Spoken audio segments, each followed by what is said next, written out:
So we're here today to talk about two of the greatest writers of modern China, and really two of the greatest writers of the 20th century anywhere. Lu Xun, a real pioneer in the new culture movement and the revolutionizing of modern Chinese writing, and then a generation later, Eileen Chang, one of the great women writers of the 20th century.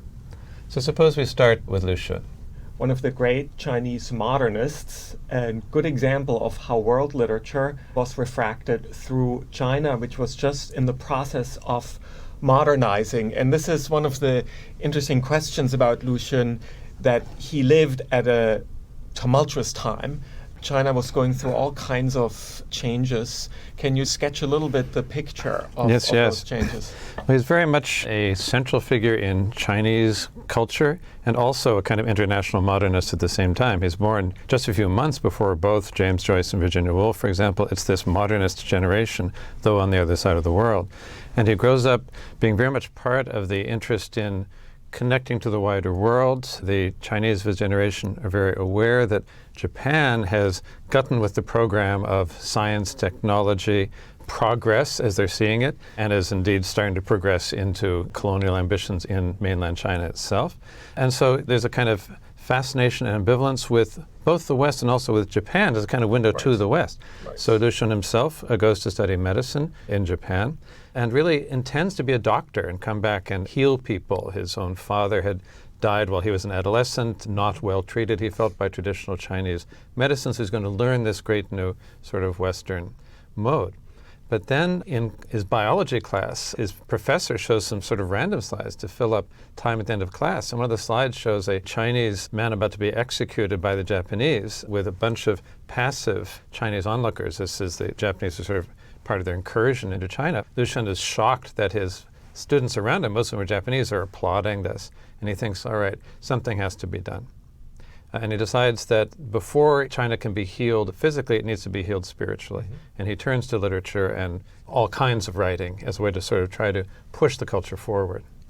And it's interesting that he, though, does not turn back to traditional Chinese literature, or not only, but he continues to absorb the modernizing literary influence of the West, which he absorbs in Japan. So he doesn't entirely reject the role of Japan as a conduit for Western, in this case, culture, but perhaps he doesn't accept it, but he absorbs it. In some degree, you could see this in various parts of the world. Probably intellectuals in India learn a lot from Britain, even if they're opposed to the British imperial presence. It becomes a conduit for them for all kinds of world culture. And so Lu Xun becomes fluent in German as well as Japanese. He has a large library of books in German, books in Japanese, and he translates a great deal, as also does his brother, Zhou Zhuoren, who learns classical Greek and translates from Greek. So there's a lot of translation, retranslation. It's a very international movement. And he also translates a lot from Russian,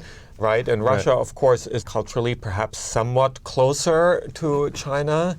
Geographically as well as culturally, they see the Russians as ahead of them in struggling for a couple of generations with this problem. The problem is, as the great intellectual novelist Chernyshevsky said in the mid-19th century, "Что делать? What is to be done? How are we to deal with this decaying, ossified, autocratic czarist regime, this oppressed peasant population of serfs, the sense of having fallen behind Western Europe?"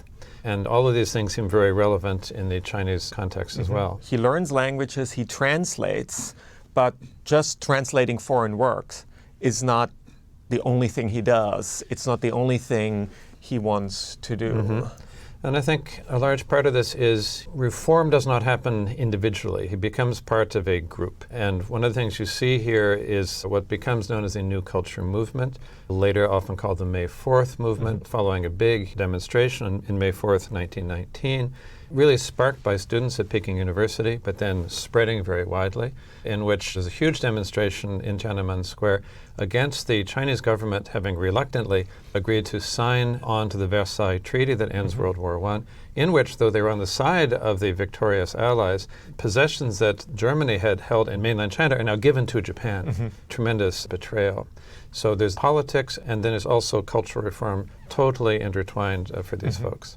So this is a political movement, but at this moment in his career, he's particularly interested in cultural politics, or the role culture and literature can play in reforming China, absorbing some global influences, while at the same time making China independent. So it's both independent and international at the same time. Right. It's a key to it. Very much like world literature will be, always part of a wider world and also very much rooted often in its locale. But he's also very ambivalent. He's unsure of what to do. He tries starting a couple of magazines that they don't work. He's back home in Shanghai, and he describes himself in the preface to his early collection, Outcries, just copying old inscriptions, just wanting to have his life drift away. He doesn't have a sense of purpose. But then a friend says, oh, we're starting a new magazine. Couldn't you give us something? And for this, he writes the absolutely pivotal story, The Diary of a Madman, loosely based on Gogol's famous story, Nikolai Gogol, whom he had recently read in Japanese translation, adapting it now to Chinese circumstances. And it's very much the impetus of a friend saying, look, we're starting this magazine, which becomes La Jeunesse, interesting French title, soon redubbed New Youth, the Chinese title, and his own brother, Zhou Zhuren, and several of his friends are involved in this. And it's this kind of small social network that they inspire each other to move against what seem like huge forces of stagnation in the status quo. So they start a magazine to change the world. What do they publish and what drives this idea too? If you want to change the world, you start Culture Magazine. That's right.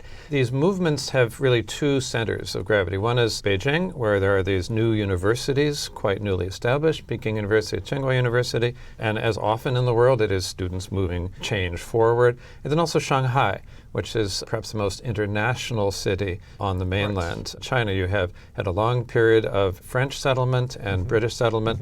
You have some Germans, some Dutch, some Americans there. Very international world. And the New Youth magazine started in Shanghai, where Lu Xun and several of his friends are from. And they publish all kinds of things, political essays, they publish poems, they publish manifestos, they publish fiction, they publish poetry of their own and their friends, and a lot of translations. And often they'll show the original. They have Portuguese poems in Portuguese and in English and in Chinese translation. They have French, they have La Marseillaise. They have things that are going to be kind of inspiring. In 1916, they published the last poem of Joseph Plunkett, who's a poet involved in the Irish Rebellion. He had been an organizer of the Easter Rising in 1916, and he writes this poem shortly before he's executed by the British, hours after marrying his childhood sweetheart. So it's a romantic story, it's a political story. They publish this in English and in Chinese. So in other words, if you want to change the world, you publish a magazine in world literature. Exactly. An obvious solution, if you ask me. Absolutely, obvious solution.